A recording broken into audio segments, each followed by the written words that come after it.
And start.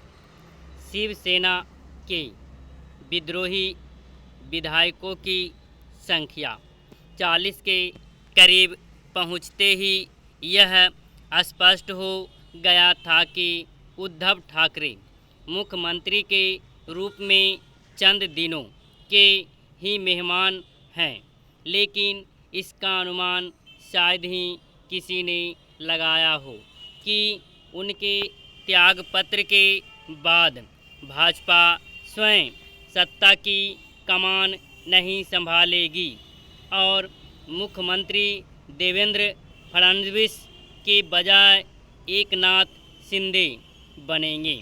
Bhajpa ने संभवतः ऐसा इसलिए किया ताकि राष्ट्र और विशेष रूप से महाराष्ट्र की जनता को यह संदेश न जाए कि शिवसेना में विद्रोह में उसकी सीधी भूमिका थी और वह हर हाल में महाविकास आघाड़ी सरकार को हटाना चाहते थे। इस अनपेक्षित फैसले के पीछे यही रणनीति नज़र आती है कि एकनाथ शिंदे गुट को ही असली शिवसेना के रूप में पेश किया जा सके।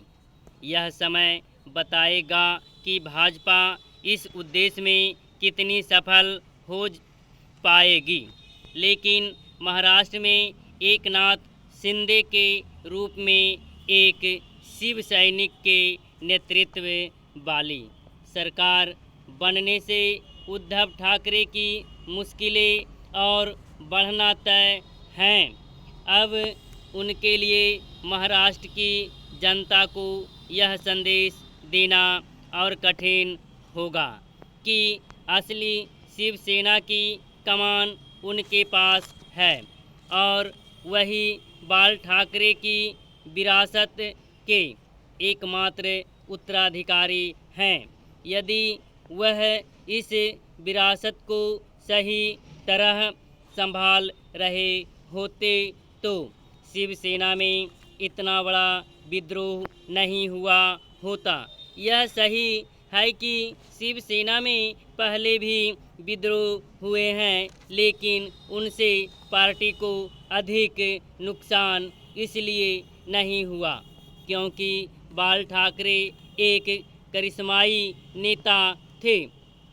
उद्धव ठाकरे कुछ भी दावा करें, उनमें वह बात नहीं जो बाल ठाकरे में थी। उद्धव ठाकरे ने सत्ता के लोभ में जिस तरह कांग्रेस और राष्ट्रवादी कांग्रेस से हाथ मिलाया, उससे उन्होंने बाल ठाकरे की विरासत को नुकसान पहुंचाने के साथ ही शिव सैनिकों को निराश भी किया। निस्संदेह जितना अप्रत्याशित एकनाथ शिंदे का मुख्यमंत्री बनना है, उतना ही महाराष्ट्र की नई सरकार से बाहर रहने की घोषणा करने के बाद देवेंद्र फडणवीस की ओर से उप मुख्यमंत्री पद की शपथ लेना ऐसा लगता है कि भाजपा का केंद्रीय नेतृत्व जिस रणनीति पर चल रहा था उससे देवेंद्र फडणवीस भली तरह अवगत नहीं थे या फिर अंतिम क्षणों में रणनीति में बदलाव हुआ।